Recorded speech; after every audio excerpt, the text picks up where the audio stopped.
का दिन वैकुंठ चतुर्दशी का दिन। अगर कथा तक पहुंच जाओ तो अच्छी बात, टीवी के सामने भी बैठ गए तो अच्छी बात, मोबाइल के सम्मुख में भी सुन ली तो बहुत अच्छी बात। पर जो भीकन गांव तक भी नहीं पहुंचा तो कम से कम कोई गांव का व्यक्ति अगर कथा सुनकर निकल कर जाए तो उसका केवल दीदार कर लेना, दर्शन कर लेना, उतने में वैकुंठ काम। और धनेश्वर ने पूछा, मैंने कौन सा पुण्य करा था तो मुझे वैकुंठ का द्वार खुला मिला? चित्रगुप्त महाराज ने कहा, धनेश्वर ब्राह्मण, तुमने पाप तो इतना करा था कि तुमको नरक भोगना था। केवल वैकुंठ चतुर्दशी के दिन स्नान कर आ रहे व्यक्ति का, शिवजी पे चढ़ाते हुए आ रहे व्यक्ति का मुख का दर्शन कर लिया था। इसलिए वैकुंठ चतुर्दशी हरिहर मिलन का दिन है। वैकुंठ चतुर्दशी के दिन भगवान विष्णु और भगवान शंकर इन दोनों का गुणगान गाना चाहिए, दोनों का भजन, दोनों का मंत्र जाप करना चाहिए, दोनों का।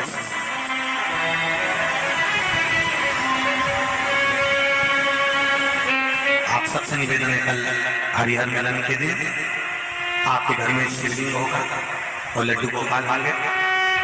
रात्रि के समय पर, शाम को नहीं, मध्य रात्रि, अगर नींद खुली रहे तो 11 बजे के बाद में, रात्रि को 11 के बाद अगर नींद खुली रहे, नींद नहीं खुली रहे तो फिर तुम रात को 8-9 बजे चढ़ा के भी सो जाओ तो कोई बात नहीं हो, भगवान को बोलेगा। शंकर भगवान का पहले बेलपत्री चढ़ाना, लड्डू गोपाल के सामने तुलसी का दल चढ़ाना, अपने मन की कामना कर कर हरिहर मिलन कराना। थोड़ी देर तक या तो सवेरे के समय ही चढ़ा दो, दिन भर चढ़े रहने दो, रात्रि के समय पर जब फ्री हो जाओ तब घी का दिया लगाकर बेलपत्री उठाना, वो उठाकर भगवान शालिग्राम जी पर या लड्डू गोपाल पर या मेरे कृष्ण पर या नारायण पर या भगवान विष्णु पर, जो भी तुम्हारी मूर्ति हो लड्डू गोपाल की आदि की, उन पे चढ़ा देना और भगवान की तुलसी उठाकर अपनी कामना कर कर मेरे देवाधिदेव महादेव के शिवलिंग पर चढ़ा देना। रात्रि को ही हो सके तो ब्रह्म मुहूर्त तक, अगर नींद खुली रहे तो उठा लेना, नींद खुले तो रात को ही, रात्रि के समय ही उस बेलपत्री और तुलसी को संभाल के रख लेना। वही बेलपत्री तुलसी विद्या के लिए, और जो बच्चा माइंड से तकलीफ में रहता है, जो बच्चा पलंग पर गंदगी करता हो या जिसका विवेक बुद्धि स्थिर नहीं रहती हो, उसके लिए ये बेलपत्री और तुलसा हमेशा कार्य आता है। कल वही चतुर्दशी का दर्शन भाव से, आनंद से अपने अपने घरों में करें, भक्ति के साथ, आनंद के साथ। तो दर्शन चक्र भगवान विष्णु को दे दिया था और भगवान विष्णु ने अपना नेत्र भगवान शंकर को दे दिया था। तब भगवान विष्णु ने कहा था देवऋषि नारद से, नारद, पूरे वर्ष में केवल एक दिन ऐसा रहेगा वैकुंठ चतुर्दशी का, जिस दिन मेरा दरवाजा 24 घंटे खुला रहेगा। जो पापी से पापी जीव है वो प्रवेश करेगा। ये प्रयास करो, कल शिव जी के मंदिर में जाकर के उत्तर जल अवश्य चढ़ाना, भगवान नारायण का स्मरण करें, राम नाम, कृष्ण नाम, शिव नाम, भगवान की भक्ति का भजन कीर्तन करें। कार्तिक के महीने में जो दीपदान होता है, माताएं सवेरे घाट पर स्नान करने जाती हैं तो वहां दिया लगाते हैं। शाम को तुलसी का प्यारा, दरवाजा, सब लोग दीपदान होता है। केवल कार्तिक के महीने में पूरे महीने जो दीपदान होता है वो शाम के समय पर, सुबह के समय पर, आप जब सुंदर कार्तिक स्नान कर रही हो तब या शाम के समय पर दीपदान करती हो। पर पूरे कार्तिक के महीने में केवल एक दिन ऐसा होता है जिस समय शाम को दीपदान नहीं होता, बल्कि मध्य रात्रि में दीप का दान होता है। कौन सा दिन है वो? पूरे कार्तिक के महीने में केवल एक दिन ऐसा होता है जिस दिन मध्य रात्रि में दीपदान होता है, ना सुबह ना शाम। हाँ, सुबह शाम आप तुलसी जी को लगा रहे हो अपनी जगह पर, और तुम अगर कार्तिक के महात्म का स्मरण कर रहे हो, कार्तिक का स्नान कर रही हो, कार्तिक नहा रहे हो, या कार्तिक का व्रत कर रहे हो, या पचवीगन का व्रत कर रहे हो, या भीष्म पंचक का व्रत कर रहे हो, या कार्तिक स्मरण का व्रत कर रहे हो, कार्तिक का अनुष्ठान कर रहे हो, तो उसमें एक दिन ऐसा होता है जिस समय सुबह शाम दीपदान का फल नहीं है, रात्रि के मध्य में दीपदान का फल है, और वो है वैकुंठ चतुर्दशी का दिन।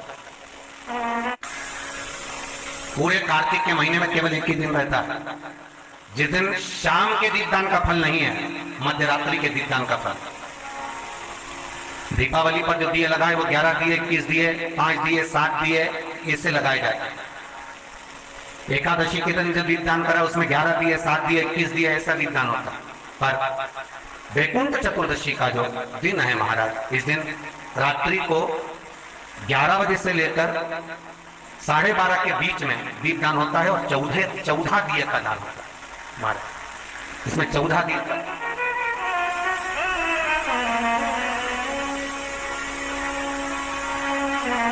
14 दीपों का दान है। निवेदन है आप सबसे कि प्रयास करना कि घर के बाहर आप एक दीप, जहां पर आपका जलाशय है, पानी का स्थान है, वहां रख दें, और एक दीप तुलसी के क्यारे के पास रखें, बाकी के दीप आप घर के बाहर लगा। 14 दीप। नारायण भगवान शंकर से मिलने के लिए काशी गए थे। काशी कैसे पढ़े? तो भगवान विष्णु बोले काशी आने का कारण केवल इतना है कि वैकुंठ में मन नहीं लग रहा, तो सोचा मेरे भोलेनाथ जी से मिल आऊं। देवऋषि नारद बोले मिलने भी ऐसे ऐसे आए तो कभी गिने चुने दिन तो आंख खोले। शंकर भगवान नेत्र खोलते ही नहीं है, वो तो नेत्र बंद करके बैठे थे। आप मिलने भी आए तो उनसे मिलने आए जो कभी नेत्र ही नहीं खोलते। माँ जगतजननी जगदम्बा कह कहकर परेशान हो जाती, तभी भी तो नेत्र ना खोलते, और आप उनसे मिलने के लिए आए, वो भी काशी में। वो भगवान विष्णु बोले देखो, पहुंच गए भगवान विष्णु मणिकर्णिका घाट। आज भी मणिकर्णिका के घाट पर भगवान नारायण का मंदिर है। भगवान विष्णु मणिकर्णिका घाट पहुंच गए, और मणिकर्णिका पर जाकर भगवान विष्णु ने एक कंकर उठाया, उसको घाट पर रखा, और भगवान विष्णु उसकी आराधना में लीन हो गए। वैकुंठ चतुर्दशी का दिन भगवान विष्णु इतनी आराधना में लीन हुए, इतने लीन हो गए कि कब दिन निकल गया, कब शाम हो गई, बस केवल कंकर को देखते रहे और गंगा का जल छोड़ते रहे। सुबह कब गई, शाम कब गई, मालूम नहीं पड़ा। मध्य रात्रि आ गई, तब भगवान विष्णु को लगा पूजन तो कर रहा हूं, स्मरण कर रहा हूं, पर दीप नहीं लगाया। तब भगवान नारायण ने लक्ष्मी से कहा तुम दीप लेकर। लक्ष्मी थाल लगाकर 14 दीप लगाकर शिव के सम्मुख लेकर आई महाराज। शिव इसलिए आज भी वैकुंठ चतुर्दशी के दिन सुबह और शाम के दीपदान का महत्व नहीं है। कब का है? मध्यरात्रि।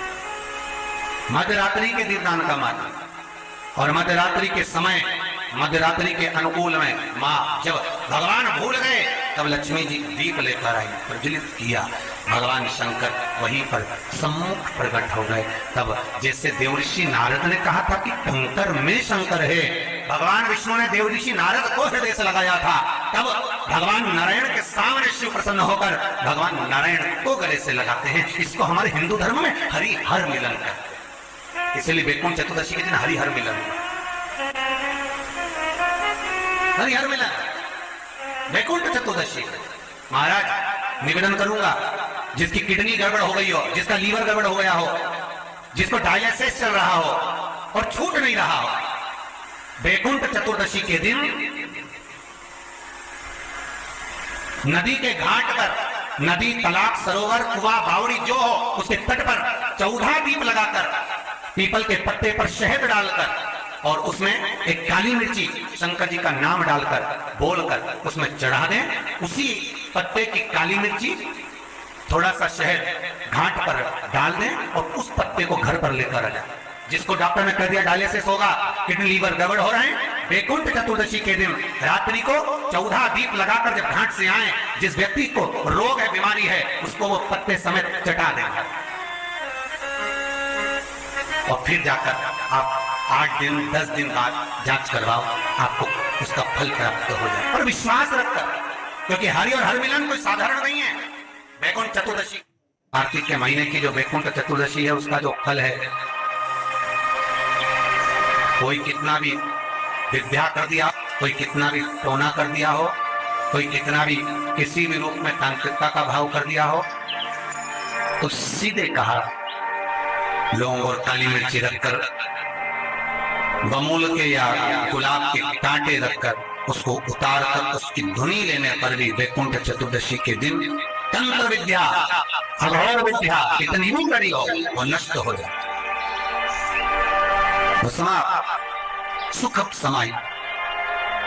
जिस व्यक्ति की बीमारियां समाप्त नहीं हो रही हो, लगातार बीमारियां घेरे हुए हैं और बीमारियां चल रही हो, बहुत बीमारियां चल, एक बीमारी से निपटे दूसरी लग गई, दूसरी बीमारी से निपटे तीसरी लग गई, तीसरी से निपटे चौथी लग गई।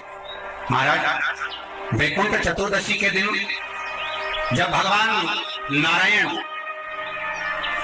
मणिकर्णिका के घाट पर पहुंचते हैं, तंत्र विद्या, देव विद्या, अघोर विद्या, रतन विद्या, सारी विद्याओं का स्मरण वैकुंठ चतुर्दशी के दिन अच्छी अच्छी विद्या सब नारायण और शिव का स्मरण करती है। माई भगवान विष्णु और भगवान शंकर का अच्छी अच्छी विद्या।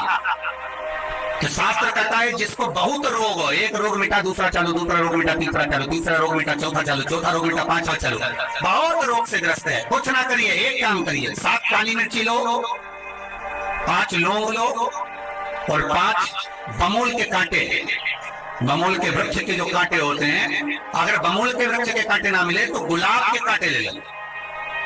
कांटे लेकर उसको एक लाल पोटली में, एक लाल कपड़े में, छोटे से टुकड़े में उसको बांधकर, जो व्यक्ति बीमार है उसके ऊपर से हरि और हर का, भगवान शंकर का मूल मंत्र का स्मरण कर।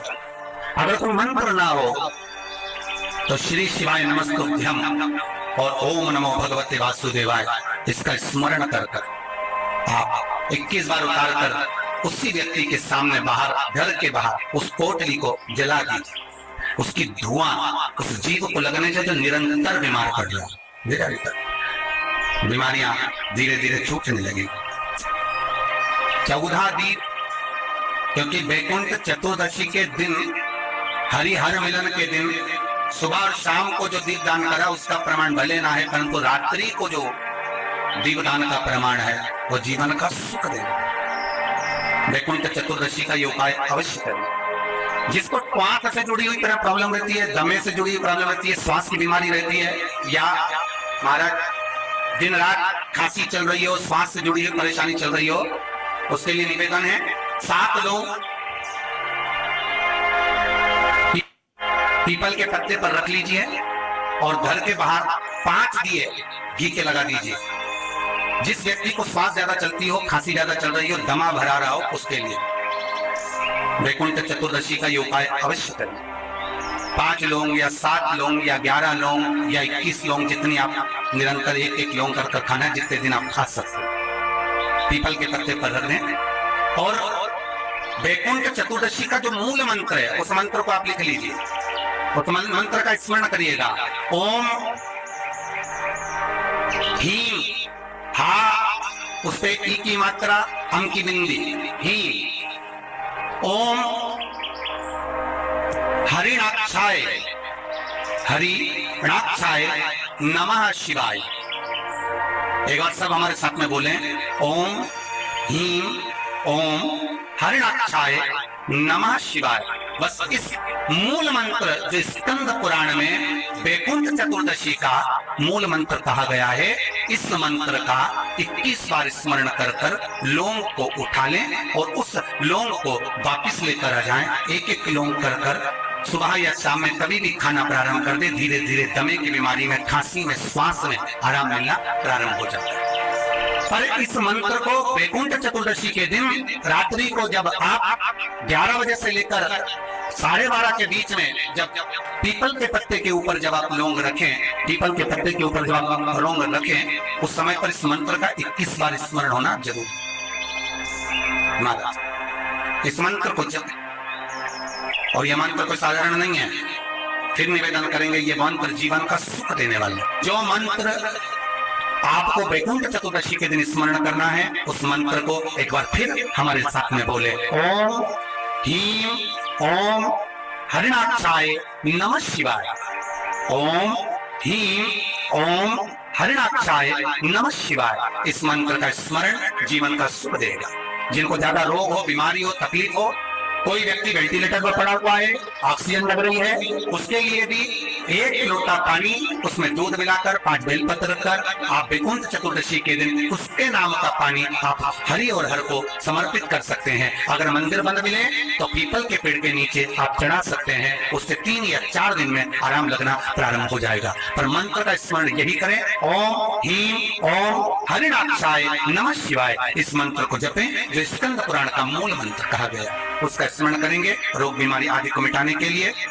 मैं उनके लिए भी कहूंगा जिनकी नौकरी नहीं लग रही, सर्विस नहीं लग रही, बहुत तकलीफ में, बहुत कष्ट है और खूब हाथ पैर पटक रही है, कहीं नौकरी लगी नहीं रही है, लॉकडाउन हुआ जब से घर में बैठे हो, महाराज उनके लिए भी है।